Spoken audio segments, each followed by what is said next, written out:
جی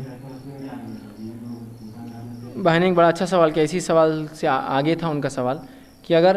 بہو ہے اور اس پر والدین کچھ حکم دے رہے ہیں جو اس کو پسند نہیں آتا ہے، کچھ دونوں کی انبن ہو جاتی ہے، جس انبن کی وجہ سے بہو یہ چاہتی ہے کہ میں الگ ہو جاؤں گھر سے،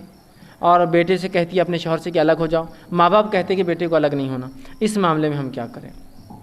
دیکھیے اس معاملے میں سنت نبوی تو یہ ہے، گو بہت سے لوگوں کو شاید برا لگے، غلط لگے، والدین کو لگے کہ یہ تو بہکار ہے، اب تک تو ٹھیک تھا درس، اب غلط گمراہی کی طرف جا رہا ہے درس، لیکن بات یہ حقیقت یہ ہے کہ شریعت یہ چاہتی ہے جب ایک انسان کا نکاح ہو تو اس کو الگ کر دے، اس لیے کہ نبی اکرم صلی اللہ علیہ وسلم جانتے تھے اور یہ شریعت جانتی تھی کہ یہ دو رشتے ایسے ساس بہو کے بہت مشکل ہے کہ ایک ساتھ رہ کے نبھائے جا سکے۔ میں یہ نہیں کہہ رہا ہوں کہ 100% یہ رشتہ جڑ نہیں سکتا ہے، میں یہ کہہ رہا ہوں کہ کچھ فیصد تو اس میں اختلافات ہوتے ہی ہیں، اور کبھی کبھار یہ اختلافات سنگینی تک جاتے ہیں، جس معاملے میں اگر آپ کو لگتا ہے کہ بیوی حق پر ہے، درست ہے، لیکن دونوں کے مزاج جم نہیں رہے اور اپنے بیوی کو میں الگ کر دوں ماں والدین کے حق دیتے ہوئے، تو یہ بھی سنت ہے کہ آپ بیوی کو الگ کر دے والدین کے حق دیتے ہوئے۔ میں یہ بھی نہیں کہہ رہا ہوں کہ نکل کے اسی کی طرف ہو جائے یا ادھر ہو کر اس کو ہکال دے، دونوں کے اپنے حق ہیں، دونوں کے اپنے حق کو ہم کو برابر دینا پڑے گا۔ اگر مجھے لگتا ہے میرے ماں باپ ظلم کرتے میرے بیوی پر، تو میرا کام ہے میں گزارش کر کے اس بیوی کو الگ کر لوں، ان کی خدمت لیکن میرا ذمہ ہے، وہ میں کرتے رہوں گا، اپنے بچوں کے ذریعے کرواتا رہوں گا، وقتاً فوقتاً اس بہو کو لاتے رہوں گا، لیکن الگ ہونے سے وہ فتنے اور فساد کی جڑ ختم ہو جاتی جو چھوٹی چھوٹی باتوں پر ہوتا ہے۔ تو یہاں والدین اس چیز کو سنجیدگی سے لے، اس بات کو سمجھے، اور الگ ہونا کوئی بری بات نہیں ہے، یہاں الگ ہونا تو الگ ہو گئے، دیکھو کیا بچی لا کر کے 2 دن میں بچے کو الگ کر دی، کوئی مسئلہ نہیں، یہ کوئی غیر شرعی عمل نہیں ہے۔ یہ الگ بات ہے کہ ہمارے پاس لوگوں نے اس چیز کو بڑا ابھارا، مثال کے طور پر کوئی علامہ آ گئے، بھائی علامہ آپ سے ملنے آئے، کوئی بہت بڑے، ماشاء اللہ آپ کتنے بھائی ہیں؟ میں ہم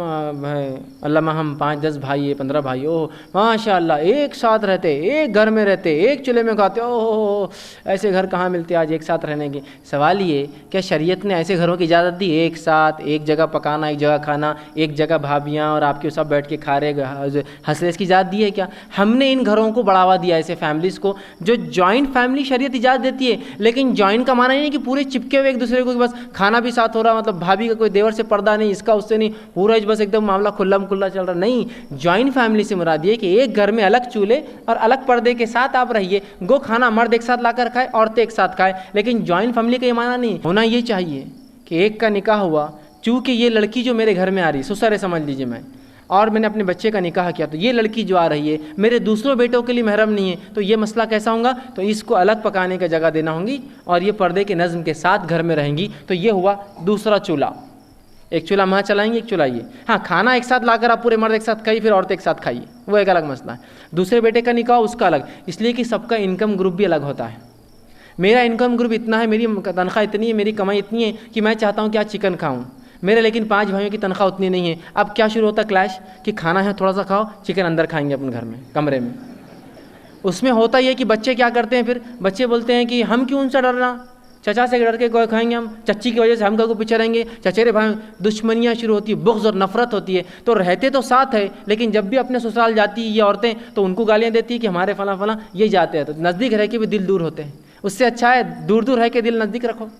محبت اور پیار تو رہیں گا۔ تو شرعی طریقہ یہ کہ نکاح ہوا، چولہا الگ کر دیجیے، گھر رہنے دیجیے، وہی کو میں یہ نہیں کہہ رہا ہوں الگ الگ گھر کر دیجیے، چولہا الگ کر دیجیے، جس میں اس بہو کو پوری سیکورٹی رہیں گی کہ وہ داماد اس کے دوسرے دیور اور جیٹ اس کو نہ دیکھے۔ 2 کھانے بنیں گے، دونوں آئیں گے ایک جگہ کھائیں گے آپ بیٹھ کے، گو ان کا پرائیویٹ کھانا بھی الگ ہوگا جو وہ کھا سکتے، کامن بھی فوڈ رہیں گا ایک۔ دوسرے کی شادی 3 چولہے ہو جائیں گے، اب تیسرے کی شادی 4 چولہے ہو جائیں گے۔ اب ماں کہہ رہی مجھے ریٹائرمنٹ لینا، بہو آگے کیا فائدہ، تو ماں کا چولہا پہلے میں بند کر دیجیے، ایک بہو بنا کے دونوں گھر میں دیں گی، 2 بہو بنا کے پھر 4 گھر میں دیں گے، 3 بہو بنا کے 5 فیملی مل کے کھائیں گے، اور 4 بنا کے پھر 5 کا نکاح ہو گیا، ایک گھر میں رہیے، چولہے الگ ہو، گھر الگ ہو، پردے کا نظم ہو، لا کر ایک ساتھ مرد کھائیے، لا کر ایک ساتھ عورتیں کھائیے، ماشاءاللہ یہ دسترخوان کا کیا مزہ رہے گا، جہاں 5 الگ الگ ٹیسٹ کے کھانے ہوں گے، 5 لوگ، جہاں لوگ رہنے کے اعتبار سے تو دور ہوں گے، چولہے تو الگ ہوں گے لیکن دل ملے ہوئے ہوں گے۔ یہاں چولہے تو ملے ہوئے رہتے ہیں لیکن دل سب کے الگ رہتے، وہ کہکو ابال کے گئی ہوں گی، یہ کہکو کھا رہی ہوں گی، وہ فلاں کیوں کر رہا ہوں گا، یہاں کیوں ہو رہا، ہم کو تو گیس لانا پڑتا، انہوں تو ختم کر کے جاتے، انہوں ہم بھرتے، انہوں دل دور ہوتے ہیں۔ شریعت یہ کہتی ہے کہ بالکل سمپل سادہ اصول ہے،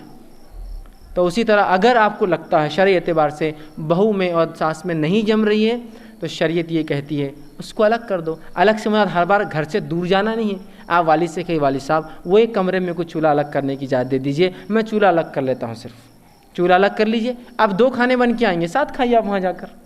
اس سے کیا ہوں گا, نفرتیں ختم ہوں گی, الفتیں بڑھیں گی اور اچھا ہوگا. لیکن اس کے باوجود بھی اگر یوں ہی کوئی عورت کہے کہ نہیں مجھے الگ ہونا ہے, جیسا کچھ جگہ سسٹم ہے شادی ہوتے بس الگ ہو جاؤ, یہ اس کی اجازت تو بہرحال میں نہیں دوں گا کہ خواہ مخواہ الگ کیوں ہوتے ہیں. جہاں آپ رہ سکتے ہیں گھر میں بالکل رہیے, بس اتنا ہے کہ پردے کا نظم, کھانے کا نظم الگ کر لیں, انشاءاللہ اس معاملہ چلیں گا. لیکن اس کے بعد بھی کبھی ہو رہا ہے کہ 2 چولہے کے بھی جھگڑے چالو ہیں, جبکہ بیوی آپ کی دیندار ہے, نماز روزہ فرائض پورا کرے, لیکن ہوتی ہے اور خواتین کا ذہن نہیں میچ ہوتا ہے.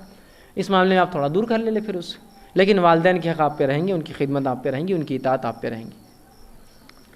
جی